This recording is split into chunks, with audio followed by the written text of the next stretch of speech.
ചേട്ടാ, ഈ ഗാർഹിക പീഡനവുമായി ബന്ധപ്പെട്ട നിരവധി വാർത്തകളാണ് ഓരോ ദിവസവും പുറത്തു വന്നുകൊണ്ടിരിക്കുന്നത്. കഴിഞ്ഞ ദിവസങ്ങളിൽ UAE-യിൽ 2 യുവതികളുടെ മരണവുമായി ബന്ധപ്പെട്ട് വലിയ കോളിളക്കങ്ങളാണ് ഉണ്ടായിക്കൊണ്ടിരിക്കുന്നത്. അതിനിടെ മറ്റൊരു വാർത്ത വരുന്നത് കോഴിക്കോട് ജില്ലയിൽ നിന്നാണ്. കുണ്ടുങ്ങലിൽ ഭാര്യയെ കൊലപ്പെടുത്താൻ ശ്രമിച്ച ഭർത്താവ് അറസ്റ്റിലായിരിക്കുന്നു. അതിക്രൂരമായ രീതിയിൽ ഭാര്യയെ പീഡിപ്പിക്കുന്നു. പിന്നീട് അവരെ കൊലപ്പെടുത്താനുള്ള ശ്രമം, വീടിൻ്റെ വാതിക്കലിരുന്നൊരു വാഹനം കത്തിക്കുന്ന അടക്കം ലഹരി ഉപയോഗിച്ചുള്ള ഉന്മാദമൊക്കെയാണ് ഇതിന് കാരണമായിട്ട് പറയുന്നത്. എന്തൊക്കെയാണ് അതിൻ്റെ വിശദാംശങ്ങൾ? ഇതിപ്പോൾ ഏറ്റവും പുതുതായിട്ട് വന്നിരിക്കുന്ന കഥ. ഏറ്റവും അവസാനം എന്ന് പറയാൻ പറ്റില്ല, ഇത് സ്ഥിരമായി തുടർന്നുകൊണ്ടേയിരിക്കും. ഇതൊന്നും അവസാനിപ്പിക്കാൻ ആരെക്കൊണ്ടും സാധിക്കുന്ന ഒരു കാര്യമല്ല. ഇത് കോഴിക്കോട് കുണ്ടുങ്ങലിൽ ഉണ്ടായിട്ടുള്ള ഒരു സംഭവമാണ്. ഇത് വളരെ ക്രൂരമായിട്ടുള്ള സംഭവമായതുകൊണ്ടാണ് നമ്മൾ ഈ വിഷയം ഇപ്പോൾ എടുത്തത്. അവിടെ നൗഷാദ്, ഭാര്യ ജാസ്മിൻ, ഇരുവരുടെയും 2ാം വിവാഹമാണ്. ഈ 2ാം വിവാഹത്തിൽ ഇരുവർക്കും ഒരു 4 മാസം പ്രായമുള്ളൊരു കുഞ്ഞുമുണ്ട്. ഇക്കഴിഞ്ഞ ഒരു മാസം മുമ്പ് ഇവർ നേരത്തെ മറ്റൊരു സ്ഥാപനത്തിൽ ജോലി ചെയ്തിരുന്നു. ഈ ജാസ്മിൻ അതിൻ്റെ ഒരു ഫോട്ടോ ഇവർ സോഷ്യൽ മീഡിയയിൽ പങ്കുവച്ചു. ഈ പങ്കുവച്ചത് മുതൽ ഇവരുടെ ജീവിതത്തിൽ പ്രശ്നങ്ങൾ തുടങ്ങി, അക്രമമായി. അവർ പറയുന്ന അവരുടെ പോലീസിൽ കൊടുത്തിരിക്കുന്ന മൊഴി ഇതാണ്: ഓരോ തവണയും കട്ടിലിൽ കിടത്തി കഴുത്തമർത്തി കൊലപ്പെടുത്താൻ ശ്രമിക്കും.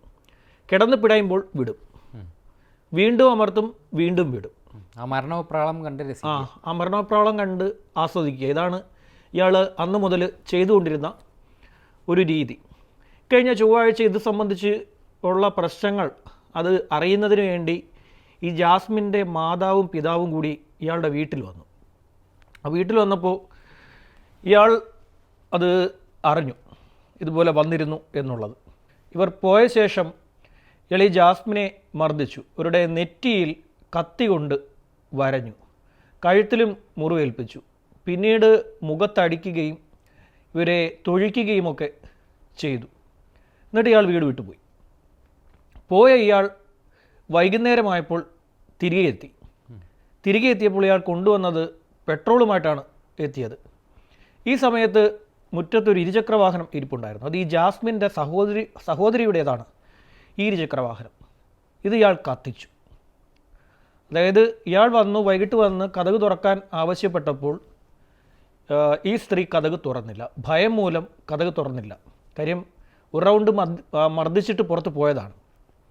വീണ്ടും ആക്രമിക്കുമോ എന്നുള്ള ഭയം മൂലം ഈ സ്ത്രീ കതക് തുറക്കാതിരുന്നതോടുകൂടി ഇയാൾ ഫ്രണ്ടിൽ ഇരുന്ന ഈ വാഹനവും കത്തിച്ചു കളഞ്ഞു. അത് ചെങ്ങമ്മാട് പോലീസിൻ്റെ പരിധിയാണിത്. അപ്പം ഈ സ്ത്രീയും അവരുടെ മാതാപിതാക്കളും ചേർന്ന് പോലീസ് സ്റ്റേഷനിലൊരു പരാതി കൊടുത്തു. ഈ പരാതിയുടെ അടിസ്ഥാനത്തിൽ ഇയാളെ പോലീസ് പിടികൂടി. നരഹത്യാ ശ്രമം അതാണ് ഒന്ന്. ആയുധം ഉപയോഗിച്ച് പരിക്കേൽപ്പിക്കൽ, രണ്ടും ജാമ്യമില്ലാ വകുപ്പാണ്. അപ്പോൾ കൊലപാതക ശ്രമമുണ്ട്, ഈ 2 വകുപ്പുകളുമുണ്ട്. അപ്പോൾ ഇയാൾ സ്വാഭാവികമായിട്ടും സ്റ്റേഷൻ ജാമ്യം കിട്ടില്ല. ഇയാളുടെ മെഡിക്കൽ എടുത്ത് കോടതിയിൽ ഹാജരാക്കി കോടതി ഇയാളെ ജയിലിലേക്ക് അയച്ചു. റിമാൻഡിലായി.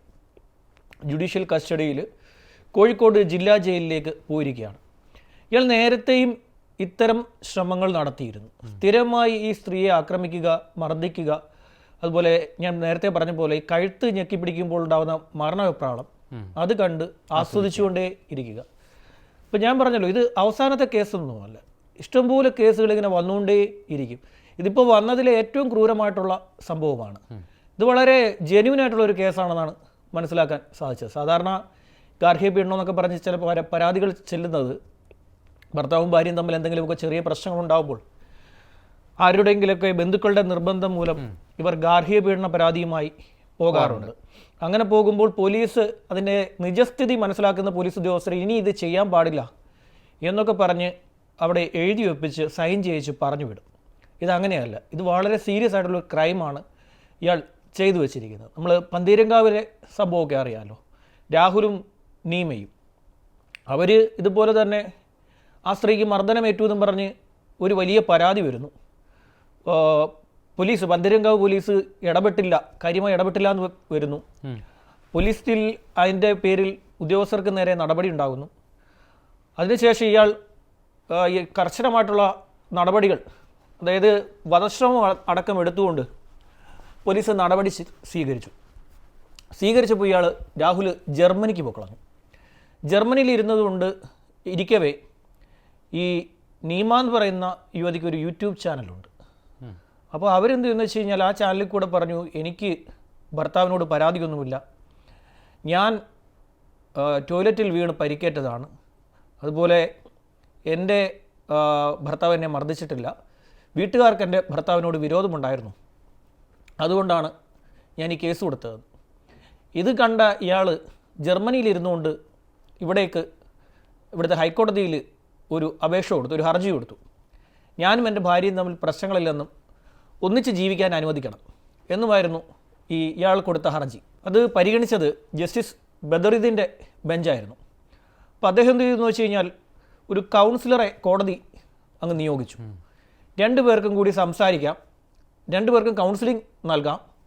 നൽകിയ ശേഷം കൗൺസിലറുടെ റിപ്പോർട്ട് അത് മുദ്രവെച്ച കവറിൽ ഹൈക്കോടതിയിൽ സമർപ്പിക്കണം. അങ്ങനെ കൗൺസിലർ ഒരു റിപ്പോർട്ട് മുദ്രവെച്ച കവറിൽ കൊണ്ടുവന്ന് ഹൈക്കോടതിയിൽ സമർപ്പിച്ചു. കോടതി അത് പരിശോധിച്ചു.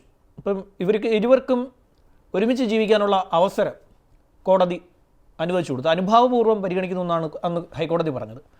അതുപ്രകാരം ഇവർ ഒരുമിച്ച് ജീവിച്ചു. 1 മാസം കഴിഞ്ഞപ്പോഴത്തേക്ക് ഈ യുവതി വീണ്ടും ആശുപത്രിയിലായി. ആശുപത്രിയിലായ ശേഷം പോലീസ് ഇതറിഞ്ഞ പന്തീരങ്കാവ് പോലീസ് ഇവരെ കാണുന്നതിന് വേണ്ടി അവിടേക്ക് ഹോസ്പിറ്റലിൽ ചെന്നപ്പോൾ ഹോസ്പിറ്റലിൽ നിന്ന് ഇൻറ്റിമേഷൻ പോലീസിന് പോയി. മർദ്ദനമേറ്റ ഒരാൾ ഹോസ്പിറ്റലിൽ വരികയാണെങ്കിൽ ക്രൈമാണെന്ന് മനസ്സിലാക്കി കഴിഞ്ഞാൽ ഹോസ്പിറ്റലിൽ ഇൻറ്റിമേഷൻ കൊടുക്കും പോലീസിന്.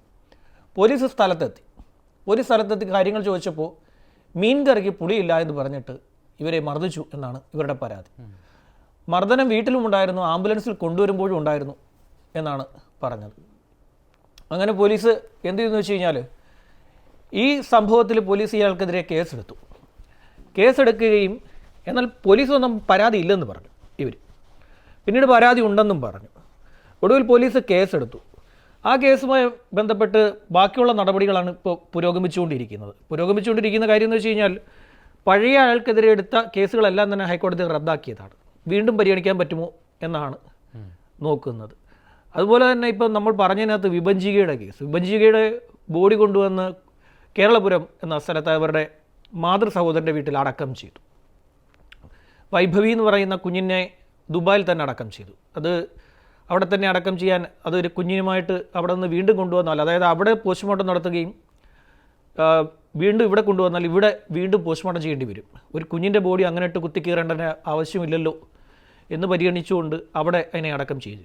ഇത് ഒരുപാട് കേസസ് ധാരാളമായിട്ട് ഇങ്ങനെ സംഭവിച്ചുകൊണ്ടേയിരിക്കുന്നു. ചിലത് ഒത്തുതീർപ്പാവുന്നു, വീണ്ടും രംഗത്ത് വരുന്നു. ഇപ്പോൾ ഈ നൗഷാദിൻ്റെ കേസിൽ ഇനിയിപ്പോൾ എന്തായാലും അവർക്ക് ഒരിക്കലും ഒരുമിച്ച് പോകാൻ സാധിക്കില്ല. ഒരുമിച്ച് പോകാത്ത തന്നെയാണ് നല്ലത്. ഇല്ലെങ്കിൽ ഈ പറയുന്ന പോലെ വിഭജികയെ പോലെയൊക്കെയുള്ള ഒരുപാട് സംഭവങ്ങൾ നമ്മൾ കേൾക്കേണ്ടി വരും. ഇത് കൃത്യമായി പോലീസ് നടപടി സ്വീകരിച്ചില്ലെങ്കിൽ ഇതിൻ്റെ കാര്യങ്ങൾ കൈവിട്ടു പോകും. ഒട്ടുമിക്ക കേസിലും സംഭവിക്കുന്ന ഒരു കാര്യം, ഇവരവിടെ ചെല്ലുമ്പോൾ ഒന്നിക്കും. പന്തീരങ്കാവ് കേസിലും സംഭവിച്ചതാണ്. സമയമായപ്പോൾ കോടതിയും പോലീസും നടപടിയെടുത്ത് തുടങ്ങിയപ്പോൾ അവരൊന്നായി. അതാണ് സംഭവിക്കുന്നത്. അതുകൊണ്ട് തന്നെ ഇത്തരം സംഭവങ്ങൾ ആവർത്തിച്ചുകൊണ്ടിരിക്കും. ഇപ്പോൾ ഇയാളെ സംബന്ധിച്ചിടത്തോളം ഇയാൾ മാരകമായിട്ടുള്ള ലഹരി മരുന്നുകൾ ഉപയോഗിക്കാറുണ്ട് എന്നാണ് ഇയാളെപ്പറ്റി പറഞ്ഞിരിക്കുന്നത്. പക്ഷേ ഇയാളുടെ മെഡിക്കൽ എടുത്തപ്പോൾ ഇയാൾ മദ്യം ഉപയോഗിച്ചിട്ടുണ്ടെന്നല്ലാതെ രാസലഹരിയെക്കുറിച്ചൊന്നും വന്നിട്ടില്ല. പക്ഷേ അവരുടെ ആരോപണം വളരെ രൂക്ഷമാണ്. രാസലഹരി ഇല്ലെങ്കിൽ പോലും സൈക്കോ സ്വഭാവം കയ്യിലുണ്ട്. അതുകൊണ്ടാണ് ഒരാളെ കൊലപ്പെടുത്താൻ ശ്രമിച്ചിട്ട് അത് കാണുമ്പോൾ ആഹ്ലാദിക്കുന്നത്. അത് വീണ്ടും കാണുമ്പോൾ ഒരു രസം.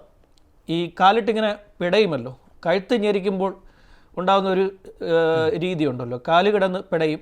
നമ്മളെ ഈ കഴുത്ത് ഞെക്കുന്നവരെ പിടിച്ചു മാറ്റാൻ, തള്ളി മാറ്റാനുള്ള ശ്രമം നടത്തുകയും ചെയ്യും. അപ്പോൾ ഇതൊക്കെ കാണുമ്പോൾ ഈ നൗഷാദിന് ഒരു മനസ്സുഖം, അയാൾ അതിൽ ആനന്ദിച്ചു തുടങ്ങി. ഒരു മാനസിക വൈകൃതമാണ്. ഒരു മാനസിക വൈകൃതമാണ്. ഇത്തരക്കാരുടെ കൂടെ താമസിച്ച് കഴിഞ്ഞാൽ ഉണ്ടാകുന്ന ഒരു കാര്യം, മരണം ഉറപ്പാണ്. കുഴിയിലേക്ക് പോകാമെന്നല്ലാതെ ഒരു പരിധിവരെ ഈ പങ്കാളിയുമായിട്ടുള്ള പ്രശ്നം പറഞ്ഞു തീർക്കുക. പക്ഷേ അതിൻ്റെ അപ്പുറം ഇത്തരം വൈകൃതങ്ങളുള്ളവരുടെ കൂടെ മുന്നോട്ട് പോകാൻ ഭയങ്കര പാടാണ്. ഇപ്പോൾ വാക്കാൽ ഒരു സംസാരം ഉണ്ടാവുന്നതിനപ്പുറം ദേഹോദ്രവം ഏൽപ്പിക്കുക എന്നത് ഒരു ക്രൈം തന്നെയാണ്. അത് ഗുരുതരമായിട്ടുള്ള ക്രൈമുമാണ്.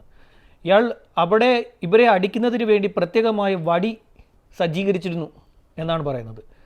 അയാളും കുഞ്ഞും ആ സ്ത്രീയുമുള്ളൊരു വീട്ടിലൊരു വടി കൊണ്ടുവച്ചിരിക്കുന്നു. 4 മാസം പ്രായമുള്ള ഒരു കുഞ്ഞിനെ തല്ലേണ്ട കാര്യമില്ലല്ലോ. അപ്പോൾ ഇവരെ തല്ലുന്നതിന് വേണ്ടി പ്രത്യേകമായ ഒരു വടി ഇയാൾ തയ്യാറാക്കി വെച്ചിരിക്കുകയാണ്. അയാൾക്ക് ദേഷ്യം തോന്നുമ്പം മർദ്ദിക്കുക. ഏതായാലും കടുത്ത നടപടിയാണ് പോലീസ് ഇക്കാര്യത്തിൽ എടുത്തിരിക്കുന്നത്. ഗുരുതരമായിട്ടുള്ള വകുപ്പുകൾ ചുമത്തിയിട്ടുമുണ്ട്. ശരി.